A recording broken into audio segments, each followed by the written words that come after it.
Vamos dar início à nossa aula de hidrologia avançada, hoje, continuando trabalhando no tema sobre a questão de aprendizado de máquina, né, machine learning. E hoje a gente tem aqui o privilégio de termos aqui a Thaís Maria Carvalho, né, que para nos brindar aqui com uma apresentação. Eu queria agradecer aí a Thaís por disponibilizar o tempo de vir aqui preparar esse material para apresentar para vocês. A Thaís tem trabalhado aí nesse tema aí nos últimos anos, né, Thaís? E tem desenvolvido um conjunto importante aí de publicações nesse tema de machine learning. Então, muita alegria aqui que a gente recebe a Thaís hoje. Thaís, a palavra está com você. Muito obrigado novamente, Thaís. Eu que agradeço, professor, pela oportunidade de falar sobre esse tema que a gente tem se debruçado um pouco nos últimos anos. Comecei a mexer com o aprendizado de máquina no meu mestrado e é uma satisfação poder passar um pouquinho para vocês. Eu trouxe uma apresentação. Na verdade, eu fiz uma paginazinha onde eu vou colocar o material que eu vou apresentar para vocês hoje. Eu vou compartilhar a tela.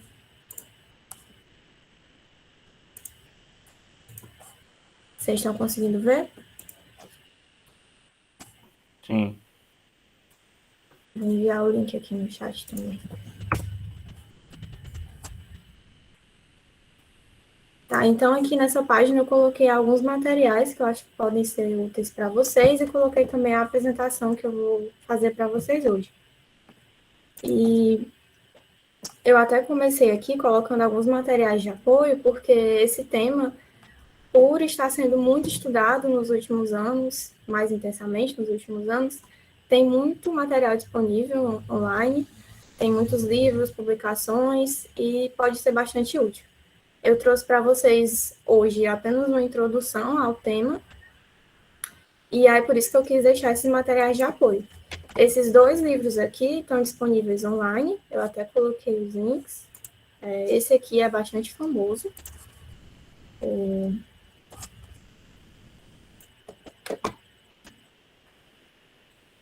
Elements of Statistical Learning, porque muitas vezes o aprendizado de máquina vem com outros nomes, enfim, e não deixa de ser uma estratégia de aprendizado estatístico, né? Esse é um dos livros mais famosos do tema, e tem esse aqui também, que tem uma linguagem um pouco menos matemática, digamos assim, mais amigável, que também é muito bom e traz aplicações em R, certo? E aqui eu também listei alguns outros materiais para quem ainda não programa em R, tem alguns materiais em português para estudar R. Trouxe aqui também o R-Ladies, que é uma iniciativa global que promove cursos de R, apresentações, enfim. Também vale a pena dar uma olhada. E aqui outros materiais sobre aprendizado de máquina e ciências de dados, certo? Também trouxe para incentivá-los alguns artigos científicos publicados no tema. Esse tema permite uma infinidade de aplicações. Na área de recursos hídricos, a gente pode utilizar para previsão de séries temporais, para modelos de qualidade de água, até modelos de previsão de demanda de água, que foi um dos temas que eu trabalhei, professor Assis. E aí aqui eu listei alguns artigos interessantes sobre esse tema. Todos podem ser acessados pelo portal de periódicos da CAPES, certo? E aí aqui eu vou começar a apresentação. Tá, então, quando a gente fala de aprendizado de máquina, o que a gente pensa? A gente associa logo com inteligência artificial, que é um termo também que está muito em alta, né, nos últimos tempos. E essa alta se deve à crescente disponibilidade de dados. Hoje, cada dia mais a gente tem uma quantidade absurda de dados disponíveis e a gente quer gerar conhecimento a partir desses dados. Outra coisa também que impulsiona esse crescimento do interesse por esse tema é o aumento da capacidade computacional que tem se desenvolvido nos últimos anos. Muitas vezes a gente pensa que pelo menos eu pensava, né, que esse é um tema extremamente recente, mas que, na verdade, os modelos de aprendizado de máquina já existem aí há algumas décadas. E aí, o primeiro deles, o mais conhecidos, que são as redes neurais, foram desenvolvidos lá na década de 50. As redes neurais surgiram com o neurônio de McCulloch e Pitts, que foi desenvolvido justamente com a intenção de copiar, digamos assim, de simular o que os nossos neurônios fazem, o processo de aprendizado dos nossos neurônios. E esse neurônio evoluiu para as redes neurais. Inicialmente, tinha uma capacidade menor do que a de hoje, né, de previsão, e hoje a gente tem arquiteturas muito mais complexas de redes neurais, capazes de fazer processamento de informações muito complexos. E, enfim, o aprendizado de máquina é uma área da inteligência artificial que compreende o estudo desses algoritmos de aprendizado. Esses algoritmos de aprendizado, eles podem ser melhorados à medida que novos dados se tornam disponíveis e a partir da experiência. E por que a gente está interessado em aprender com dados? Então, eu trouxe aqui uma base de dados que eu trabalhei de demanda de água.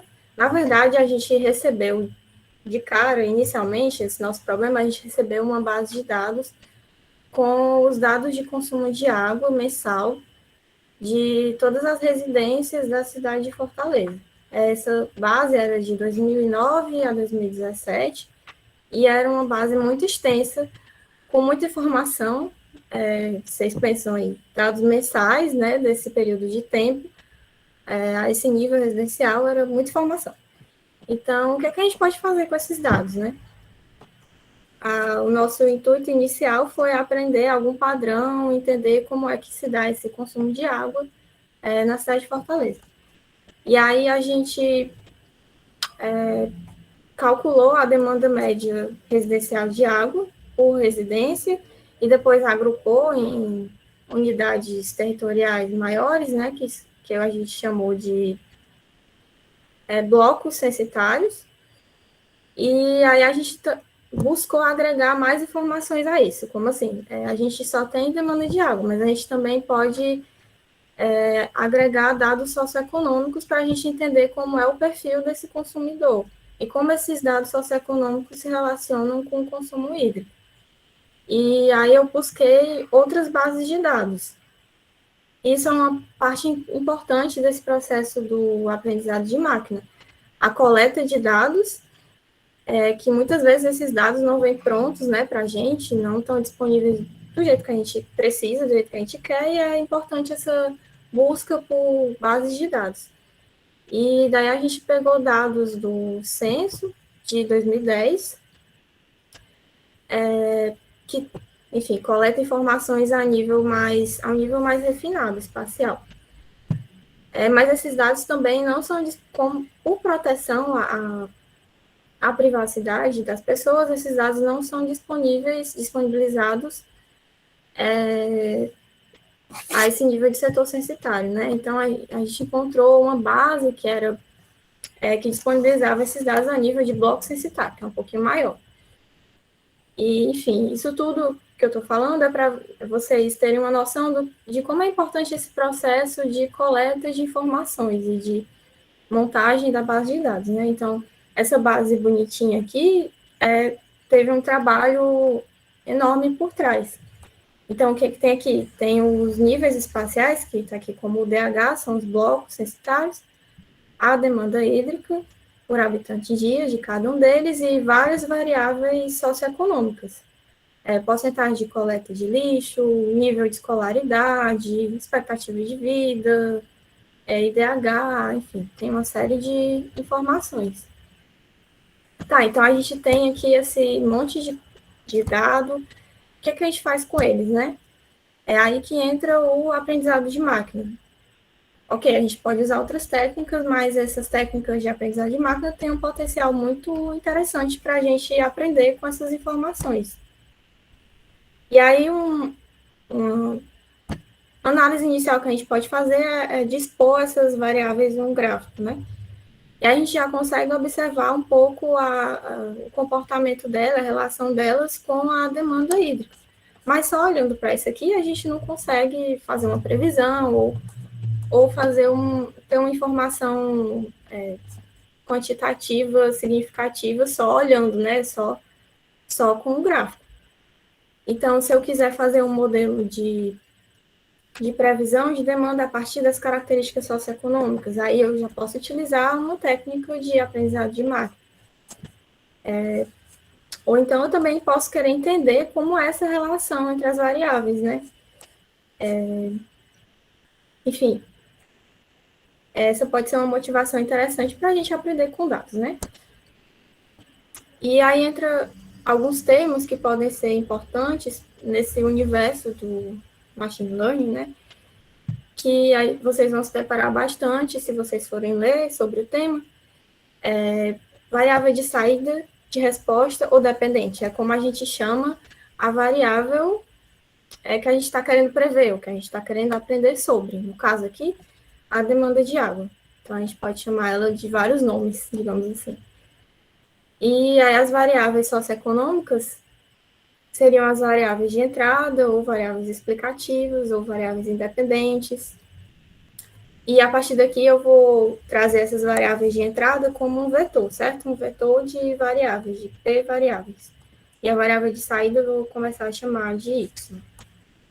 Então, o que é que a gente está buscando com esses modelos de aprendizado de máquina? A relação entre a variável de saída Y e as variáveis de entrada X.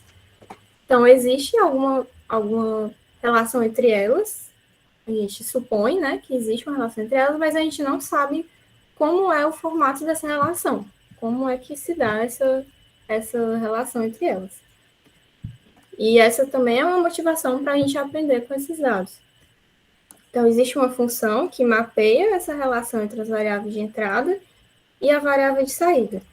E existe um erro intrínseco, né? Um erro que a gente não consegue mensurar ou reduzir ou eliminar nessa relação, certo? Então, por que aprender com dados, né? Eu vou repetir essa pergunta várias vezes para fazer o meu ponto aqui.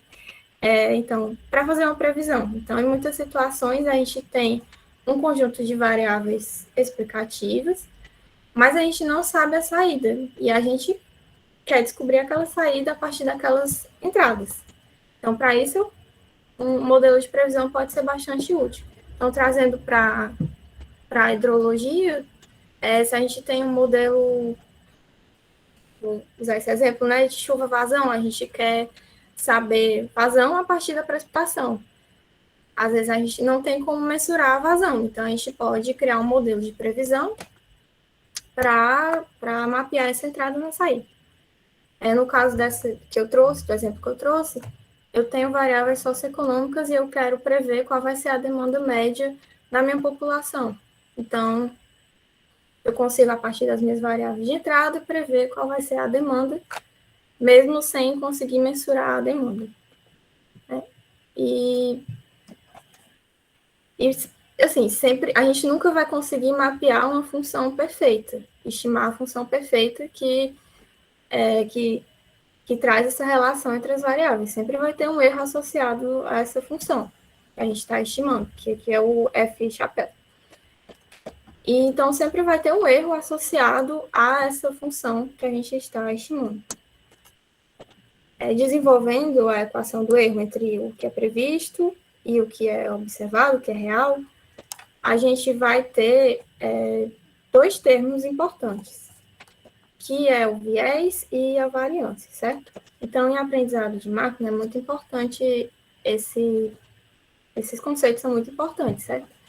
Então, a gente vai ter o viés, a variância e o erro que a gente não consegue eliminar, certo? É o erro irredutível, se eu não me engano. Então, o que é esse viés e essa variância? E o que é o trade-off viés-variância, né? Que também é muito importante. O viés vai ser a diferença entre o valor real, o valor observado, e o valor previsto, certo? Aqui na equação, o valor previsto é o F chapéu, e o Ezinho é o valor esperado, certo? E a variância vai ser a distância entre o valor previsto e o valor médio da previsão. Se a gente olhar aqui de novo na equação, é o valor esperado da previsão, que é esse valor médio, né? E o valor previsto, certo? Então, se a gente gera um modelo que tem uma grande dispersão, assim, dos dados previstos, a gente vai ter provavelmente um modelo com alta variância, certo? E se a gente tem um modelo que as minhas previsões estão muito distantes do valor real, a gente vai ter um modelo com viés alto. Essa imagenzinha aqui também é bem famosa no aprendizado de máquina, certo? Então, vocês podem observar que aqui a gente vai ter um modelo com baixa variância e baixo viés, que é o nosso mundo ideal, que a gente quer obter, né? Vocês podem ver que as previsões, esses pontos azuis, são as previsões. Eles estão próximos entre si, então não tem uma grande variância entre os valores previstos, e eles estão bem no alvo, né? Então, eles estão próximos do valor real. Aqui eu já tenho um modelo com alta variância e baixo viés, porque eles estão mais ou menos aqui próximo do previsto, do real, mas há uma variância grande entre os dados, certo? Previsto. Aqui baixa variância e alto viés, e aqui alta variância e alto viés, que é o pior possível, certo? Então, a gente está buscando um equilíbrio entre os dois tipos de erro, né? A gente quer, o ideal é baixo viés e baixa variância. E aí entra outro conceito importante, que é o de sobreajuste e subajuste, né? Que a gente vai encontrar mais comumente com o nome de overfit e underfit. Então, quanto mais complexo é o meu modelo, maior a chance de eu obter um modelo com sobreajuste, com overfit. O que é o overfit?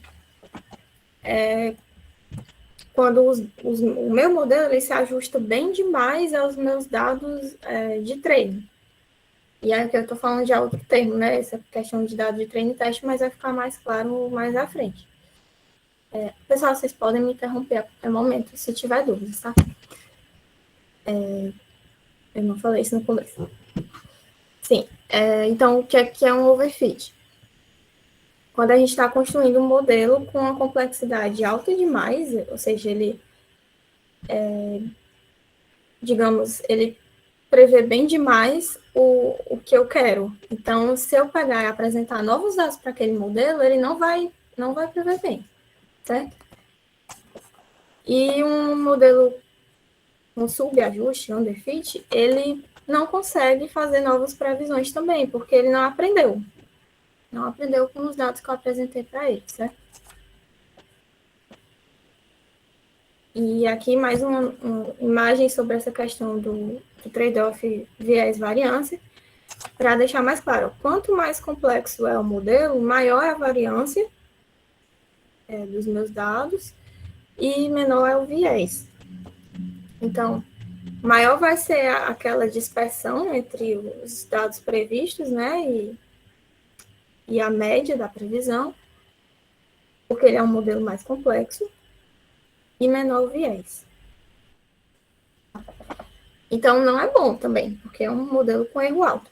E a gente também não quer um modelo simples demais, digamos assim, né, porque ele não vai conseguir prever bem os meus dados. Ele vai ter um alto viés e uma baixa variância. E aí a gente também tem alguns tipos de aprendizado de máquina. A gente tem o supervisionado e o não supervisionado. Então, esse exemplo que eu trouxe para vocês da demanda de água com variáveis socioeconômicas é um tipo de aprendizado supervisionado. O que é isso? O algoritmo de aprendizado ele vai receber uma base de dados que vai ter uma série de variáveis de entrada e saídas desejadas, que são os rótulos. Então, aquela é como se, vou voltar na tabela, essa linha aqui é como se fosse uma observação. Então, eu tenho todas as variáveis explicativas aqui e tenho a minha variável de resposta. Então, eu tenho um rótulo, certo? Isso seria um tipo de aprendizado supervisionado. E quando eu não tenho esse rótulo, eu tenho um aprendizado não supervisionado.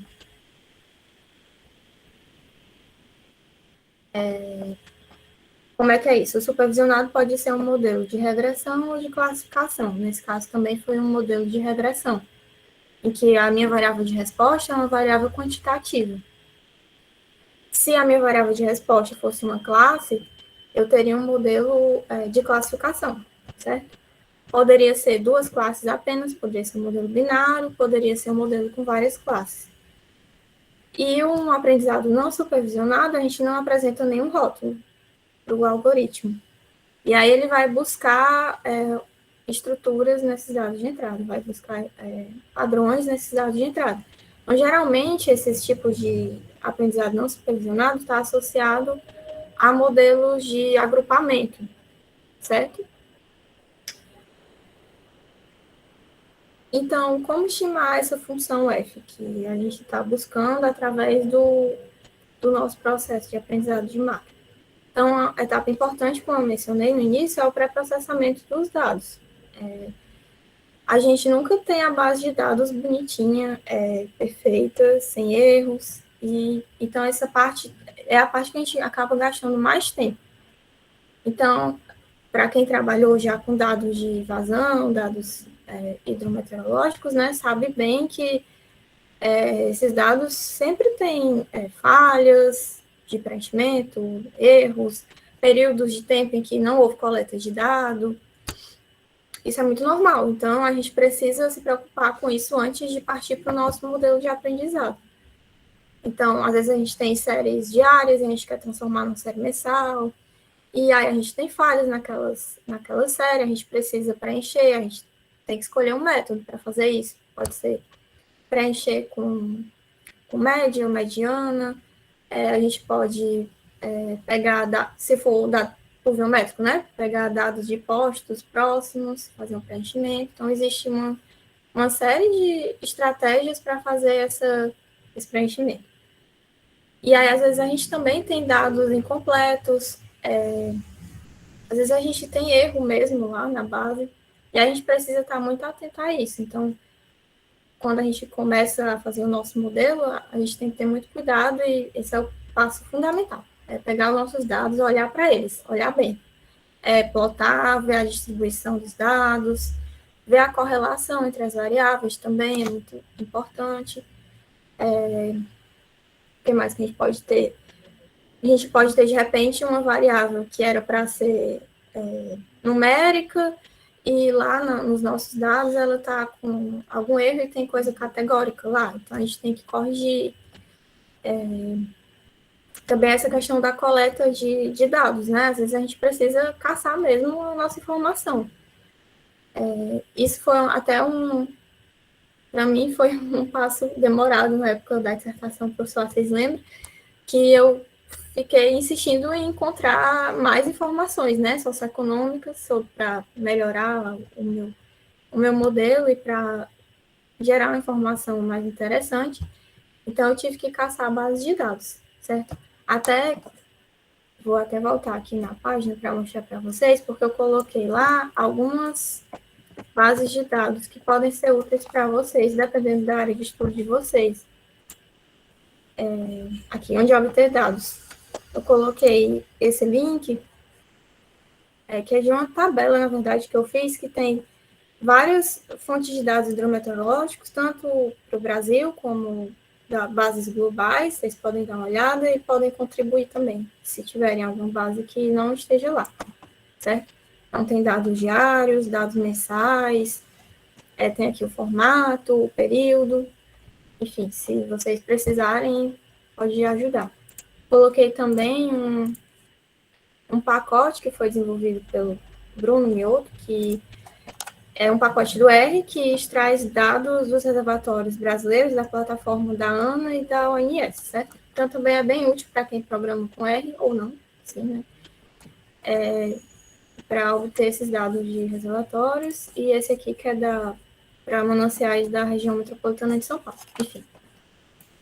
Então, essa etapa de pré-processamento de dados é bem dispendiosa, enfim, mas é fundamental. E uma vez que a gente faz esse pré-processamento dos dados, a gente precisa pensar em separar eles em treino e teste, né? Que eu disse que ainda ia falar sobre isso.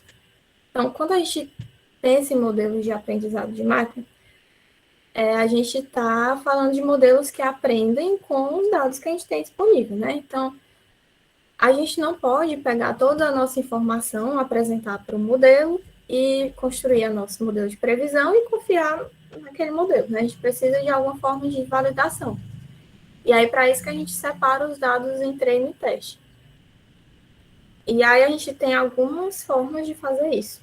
A mais comum, mais famosa, é essa técnica que chama holdout, que a gente pega a nossa série de dados e separa comumente 80%, 90%, 70% para treino e o restante para teste. Então, essa parte que a gente separou para o treino, a gente vai usar para treinar o modelo e ajustar os parâmetros do modelo, e depois a gente vai avaliar o desempenho desse modelo no teste, certo? A gente avalia também no treino, mas a gente vai validar mesmo com essa base que a gente separou para o teste. Então, é aqui que a gente vai ver se o nosso modelo está com overfit ou não. É aqui que a gente vai ver aquela questão do viés também, do trade-off viés-variância também. Porque a gente vai avaliar a métrica de desempenho que a gente escolheu no treino e comparar com o teste. Se ele está muito, muito, muito bom no treino, mas está péssimo no teste, vamos supor, um desempenho de 90% no treino, mas no teste, sei lá, 10%, então significa que o nosso modelo não está bom, ele está provavelmente overfitando, né? Porque ele se ajustou bem demais àqueles dados que eu apresentei no treino e ele não consegue prever ou me oferecer informações válidas quando eu apresento dados novos para ele.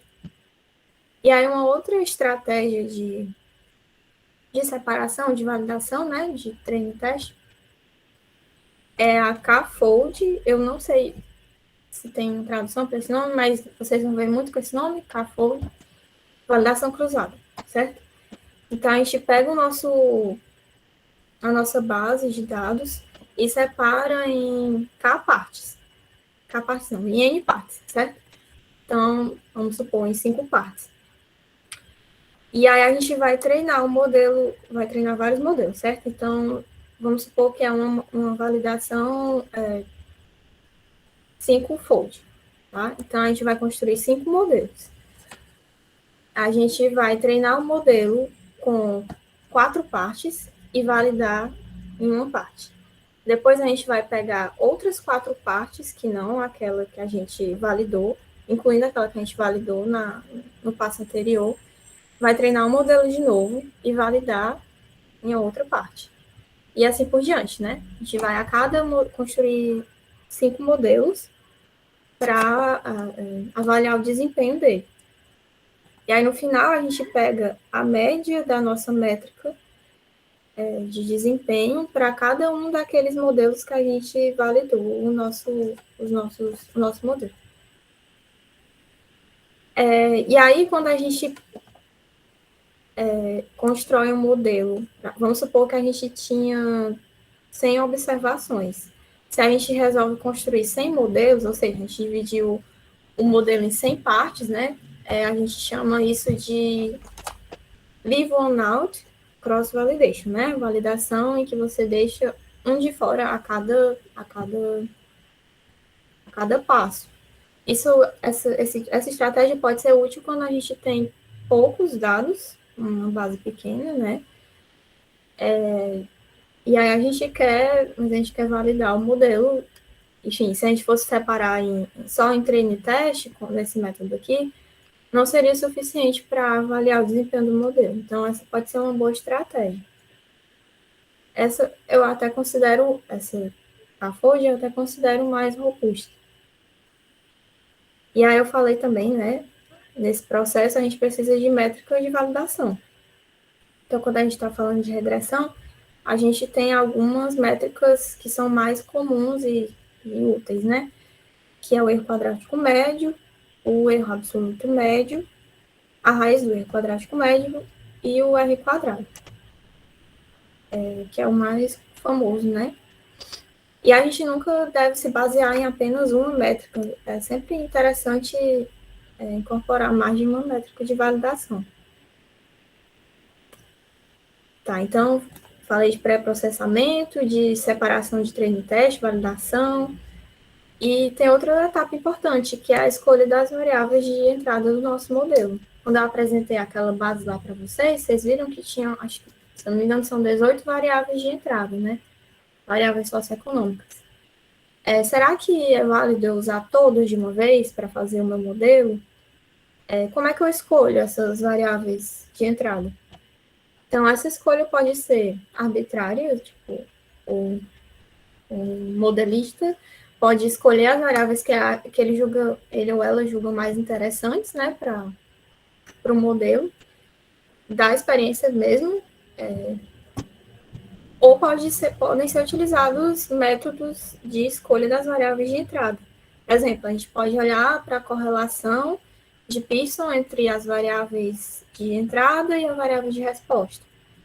Às vezes a gente quer evitar variáveis que são muito correlacionadas entre si, porque eu estou botando informação redundante. Mas às vezes não é redundante, às vezes elas têm informação complementar. Então a gente tem que pensar nisso também, nesse processo de escolha das variáveis de entrada. Em alguns modelos de aprendizado de máquina, essa escolha das variáveis de entrada ela já está incluída no processo de desenvolvimento do modelo. Enfim, então a gente pode ou selecionar nós mesmos as variáveis de entrada, a gente pode usar algum método de correlação, um método que a gente filtra, digamos assim, as variáveis de entrada, ou a gente pode incluir elas no processo de modelagem, incluir essa escolha no processo de modelagem. Uma abordagem também muito comum é a gente, por exemplo, eu tenho 10 variáveis de entrada, então eu construo um modelo com 1, 2, 3, 4, vou incluindo uma a uma as variáveis e vendo se melhora o desempenho do modelo ou não. Essa estratégia pode ser um pouco custosa computacionalmente, né? Porque a gente vai ter que construir um monte de modelo para poder avaliar e comparar o desempenho entre elas, mas é uma estratégia válida também. E aí a gente também tem a outra etapa importante, que é a escolha do modelo. Então, a gente tem uma série de modelos disponíveis para a gente, né? O modelo mais tradicional de regressão e o mais antigo e ainda muito válido é o modelo de regressão linear pelo método dos mínimos quadrados. E esse é um modelo que cai nessa categoria aqui dos modelos paramétricos. Então, o que é um modelo paramétrico? É quando a gente quer estimar uma função e a gente assume que os nossos dados já seguem uma determinada distribuição de probabilidade. Então, na regressão pelo método dos mínimos quadrados, a gente tem algumas assumptions que a gente tem sobre o modelo, né? A gente tem que partir de um pressuposto, né, para construir esse modelo. E um deles é que a distribuição do erro é uma variável aleatória e segue uma distribuição normal. Isso para a gente aplicar um método de regressão dos mínimos quadrados. Então, ele é um modelo paramétrico, porque antes da gente estimar a função, a gente já assume uma distribuição para ela, certo? Então, a gente só está querendo calcular o conjunto de parâmetros. Em um modelo paramétrico, não paramétrico, não. A gente não faz uma suposição sobre a fórmula dessa função, certo? E aí isso abre possibilidades, né? A gente pode aprender mais, né, com os dados que a gente tem. E aí muitos dos modelos de aprendizado de máquina caem nessa categoria, né, de modelos não paramétricos. Por isso que eles são, assim, tão flexíveis e às vezes, são opções tão interessantes para a gente, né? E aí, outra coisa que a gente deve avaliar quando vai escolher um modelo é o quão interpretável ele é, né? E a sua performance, obviamente. Então, a gente vai ter modelos que talvez não tenham um desempenho tão bom para os nossos dados, mas que tenham uma interpretabilidade maior. E a gente tem que ver o que a gente quer, né? Então, o modelo mais antigo, eu acho, de aprendizado de máquina, um dos primeiros também, né, junto com as redes neurais, são as árvores de decisão. As árvores de decisão são modelos muito interessantes porque é muito fácil de interpretar o resultado deles, né? E eles oferecem informações interessantes para a gente. E aí a gente tem o KNN, que também é conhecido, né? Modelo mais de agrupamento. As Random Forests, que é baseado em árvores de decisão. A partir das árvores de decisões, a gente tem vários modelos de aprendizado de máquina, inclusive, né? E até os modelos de aprendizado profundo, né? De Deep Learning, que também é um termo que também está famoso, assim, que são os modelos menos interpretáveis, mas que oferecem uma alta capacidade de previsão, né? Dependendo do nosso problema. E aí, outra coisa importante é a gente ter noção da dimensão do nosso problema e do que a gente precisa fazer. Às vezes a gente quer aplicar um modelo muito complexo no nosso problema, mas a gente não precisa. Às vezes a gente tem poucos dados mesmo disponíveis e um modelo de regressão linear tradicional resolve o nosso problema. Então a gente tem que sempre ter cuidado para não adicionar complexidade onde não há necessidade, digamos. Então é importante também a gente sempre ter um modelo base para comparar com os nossos modelos que a gente está testando. E aí, de novo, a pergunta, por que aprender com dados, né? Que eu falei antes sobre a importância de fazer previsões. Às vezes a gente não quer necessariamente fazer uma previsão. Às vezes a gente quer fazer inferências a partir da nossa base de dados. E aí, esse tipo de modelo também é útil. A gente quer entender como é a relação entre as variáveis, como a variável de resposta muda em função das minhas variáveis de entrada, enfim. E aí eu até trouxe o que eu fiz aqui, uma parte do que eu fiz com aqueles dados de demanda, que foi entender como é a relação entre as variáveis socioeconômicas e a variável de resposta, que era a variável de demanda de água. E apesar de os modelos de aprendizado de máquina, muitos deles serem caixa preta, né? A gente não sabe tão bem o que está acontecendo ali. Existem algumas ferramentas que aumentam o poder de interpretação desses modelos. Aí uma delas são esses gráficos de dependência parcial, que a gente consegue ver a influência de cada variável na minha variável de resposta, mais ou menos. E aí aqui eu consegui ver mais ou menos a relação entre a escolaridade e a demanda, entre renda e demanda, DH, enfim.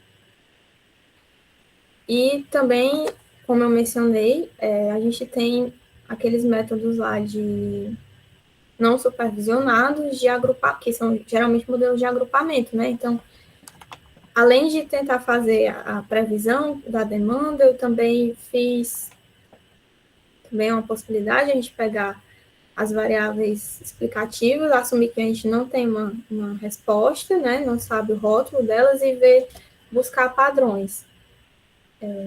E aí seria uma análise de agrupamento. E aí foi até interessante que no nosso trabalho a gente encontrou padrões que explicavam muito bem a demanda de água. Então, as regiões de renda mais alta, que tem mais prédios comerciais, enfim, né? Tendem a ter uma demanda hídrica maior, as regiões periféricas têm uma demanda menor, e nessa análise de agrupamento a gente conseguiu resultados bem interessantes sobre os padrões socioeconômicos e a relação deles com a demanda hídrica. Então, a minha intenção é, na próxima aula, se eu for realmente dar para vocês, né, é trazer algumas aplicações de modelos de aprendizado de máquina. Posso até trazer algum modelo de agrupamento, enfim, de previsão, talvez de série temporal, e para deixar mais claro como é que a gente faz essa aplicação, né? E aí a ideia é trazer em R. Mas também outras linguagens de programação podem ser utilizados, né, para esse tipo de modelo. Python também está muito bem, né, tem muitos pacotes e está muito bem desenvolvido nessa área. Então, é questão de preferência do que você está mais acostumado. E era isso que eu queria trazer para vocês.